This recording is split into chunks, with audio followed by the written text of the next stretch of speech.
আসসালামু আলাইকুম। কবির অ্যাকাউন্টিং হোমের পক্ষ থেকে তোমাদের সামনে আরও একটি নতুন ভিডিও নিয়ে হাজির হয়েছি। আমার আজকের আলোচনার বিষয়বস্তু ডেবিট ক্রেডিট আমাদেরকে কিভাবে নির্ণয় করতে হবে। তো শিক্ষার্থীরা, আমরা একটু বোর্ডের দিকে খেয়াল করি।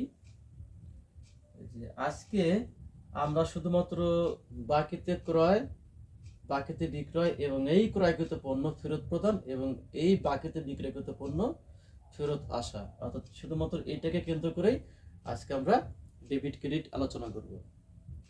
তোমাদের সামনে ডেবিট ক্রেডিট নির্ণয়ের সূত্র আমি আলোচনা করেছিলাম, যেমন ব্যয় এবং সম্পদ বৃদ্ধি পেলে ডেবিট এবং ব্যয় এবং সম্পদ হ্রাস পেলে ক্রেডিট।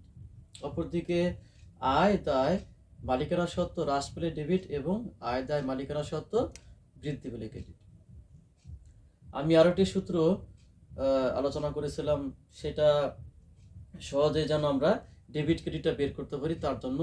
যেমন কোনো কিছু ক্রয় করলে বা কোনো খাতের মাধ্যমে যখন আমরা প্রদান করি, সেই ক্রয় এবং সেই খাতটাকে আমার ডেবিট অন্তর্ভুক্ত করতে হবে। এবং যদি আমরা কোনো কিছু বিক্রয় করি অথবা কোনো খাতের মাধ্যমে যদি অর্থ পাওয়া যায়, সেই খাতটাকে এবং সেই বিক্রয় খাতটাকে আমাদের ক্রেডিট করতে হবে। আমরা এখানে ক্রমিক একে দেখতে পাচ্ছি নগদে পণ্য ক্রয়। নগদে পণ্য ক্রয় হলো, ক্রয় কিন্তু সবসময় কিন্তু ডেবিট দিকে যাবে। তো ক্রয় হিসাবে এখানে ডেবিট, এবং এই পণ্য ক্রয় করতে যে আমার প্রতিষ্ঠান থেকে নগদ টাকা বা নগদ অর্থ কমে গেছে, যার ফলে নগদান হিসাবকে আমাকে ক্রেডিট করতে হবে। বাকিতে বা ধারে পণ্য ক্রয়। বাকিতে ধারে পণ্য ক্রয় অর্থ হলো, আমরা অনেক সময় দোকান থেকে বাকিতে পণ্য কিনে থাকি। একটা সময় মাস শেষে অথবা সপ্তাহ শেষে আমরা তাকে টাকা প্রদান করি। তো দোকানদার যখন এই খাতায় লিখে রাখবে, জাস্ট এটা হলো বাকিতে পণ্য ক্রয়, অর্থাৎ আমি দোকানদারের কাছ থেকে বাকিতে পণ্য কিনলাম। এখন আমরা ক্রয় নগদে করি অথবা বাকিতে বা ধারে করি, আমাদের ক্রয় সবসময় কিন্তু ডেবিট করতে হবে। এক্ষেত্রেও ক্রয় হিসাব কিন্তু ডেবিট, তবে বাকিতে ক্রয়ের সাথে বা ধারে করার সাথে কিন্তু নগদ টাকার কোনো সম্পর্ক নেই। বাকিতে বা ধারে করার সাথে পাওনাদার অথবা প্রদ হিসেবের সাথে কিন্তু সম্পর্ক।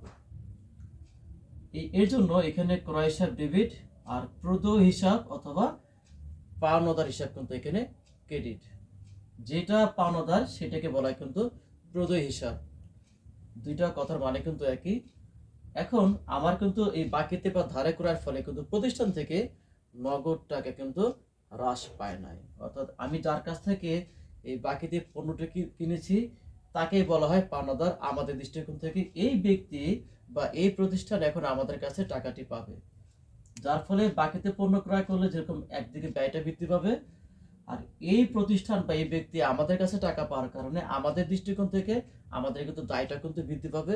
কারণ আমি যার কাছ থেকে বাকিতে পণ্য কিনলাম, আমাকে মাস শেষে টাকাটা কিন্তু আবার তাকে প্রদান করতে হবে, যার ফলে একদিকে ব্যয় বাড়ে এবং অপরদিকে দায়টা কিন্তু এখানে বৃদ্ধি পায়। ক্রমিক 3, এখানে নগদে পণ্য বিক্রয়।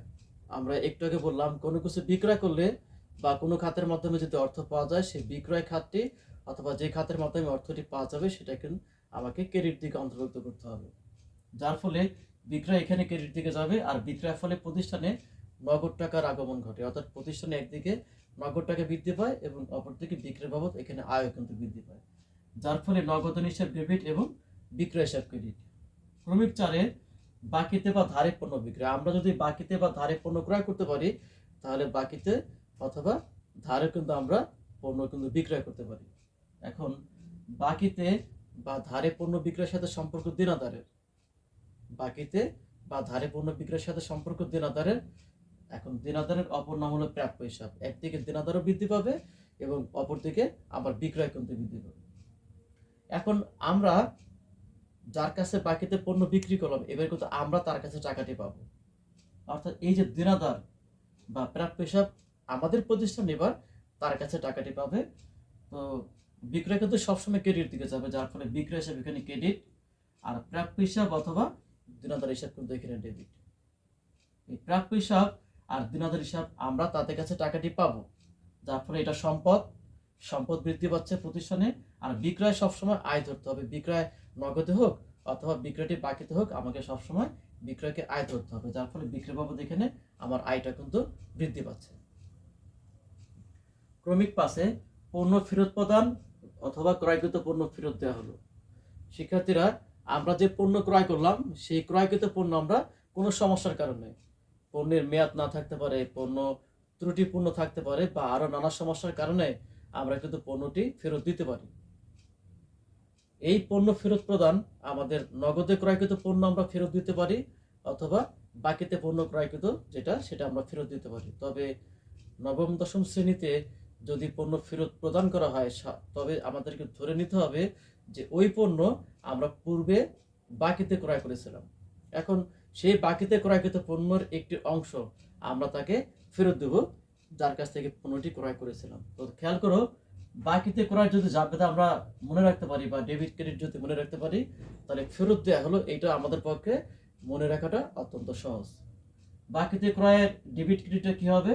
ক্রয় হিসাব ডেবিট আর পাওনাদার হিসাব ক্রেডিট। এখন এই বাকিতে ক্রয়কৃত পণ্যের একটি অংশ যখন ফেরত প্রদান করব, এটাকে আমাকে মানে যেটাকে বলে উল্টিয়ে দেওয়া, যেমন তখন প্রতি হিসাব অথবা পাওনাদার হিসাবকে আমাকে ডেবিট করতে হবে, আর ক্রয় শুধু ক্রয়ের সাথে আমাকে ফেরত যুক্ত করতে হবে, অর্থাৎ প্রতি হিসাব এবং পাওনাদার হিসাব ডেবিট আর ক্রয় ফেরত হিসাব ক্রেডিট। তো দেখতে পাচ্ছ, এই যে প্রতি হিসাব বা পাওনাদার হিসাব ডেবিট আর ক্রয় ফেরত, এবং ক্রয় ফেরতের আরেকটি নাম আছে বইয়ের ফেরত হিসাব, এখানে ক্রেডিট করতে হবে। তো প্রতি হিসাব বা পাওনাদার যাকে আমরা পণ্য ফেরত দিব, সে কিন্তু এই টাকাটি আমার কাছে দাবি করতে পারবে না, যার ফলে আমার এর থেকে দায় হ্রাস পাবে, এবং এই ক্রয় ফেরতের ফলে আমার পূর্বে যে পণ্য ক্রয় করেছিলাম সেই ব্যয়টা কিন্তু এখানে হ্রাস পাবে। অর্থাৎ এটার ফলে একদিকে দায় হ্রাস পাচ্ছে এবং অপরদিকে আমার ব্যয়টা কিন্তু হ্রাস পাচ্ছে। এবার আমরা যার কাছে বাকিতে পণ্য বিক্রি করলাম, সেও তো আমাদের কাছে পণ্য ফেরত দিতে পারে।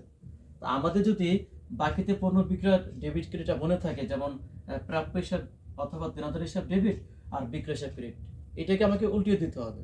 অর্থাৎ তখন বিক্রয় শুধু বিক্রয়ের সাথে আমাকে ফেরত যুক্ত করতে হবে। বিক্রয় ফেরত অথবা বিক্রয় ফেরতের আরো একটি নাম আছে আমতা ফেরত হিসাব ডেবিট, আর প্রাপ্য হিসাব অথবা দেনাদার হিসাবকে আমার ক্রেডিট করতে হবে। কারণ যে বিক্রয়কৃত পণ্য ফেরত আসে, আমার পূর্বের যে বিক্রয় করেছিলাম বা বিক্রয় বাবদ যে আয়টা বৃদ্ধি পেয়েছিল, সেই আয়টা কিন্তু হ্রাস পাচ্ছে, যার ফলে বিক্রয় ফেরত অথবা আমতা ফেরত ডেবিট, এর ফলে আয়টা হ্রাস পাচ্ছে। আর প্রাপ্য হিসাব বা দেনাদার হিসাব ক্রেডিট সম্পদ হ্রাস পাচ্ছে, কারণ যে কয় টাকার পণ্য আমার কাছে ফেরত আসলো, এই কয় টাকা আমি তার কাছে কখনোই দাবি করতে পারবো না, যার ফলে অপর থেকে আমার সম্পদ থেকে দেখে হ্রাস পাচ্ছে। শিক্ষার্থীরা, এই বাকিতে পণ্য ক্রয় বিক্রয় এবং বাকিতে পণ্য ক্রয় বিক্রয়ের একটি অংশ ফেরত প্রদান করা এবং ফেরত আসলো, এটা ডেবিট ক্রেডিট আমাকে কি করে করতে হবে এই সম্পর্কে আমি আলোচনা করলাম। আশা করি তোমরা বিষয়টি বুঝতে পেরেছো। আজকে এ পর্যন্তই। তোমাদের সামনে ইনশাআল্লাহ আগামীতে নতুন ভিডিও নিয়ে আমি হাজির হব। তো সবার সুস্বাস্থ্য কামনা করছি। আল্লাহ হাফেজ।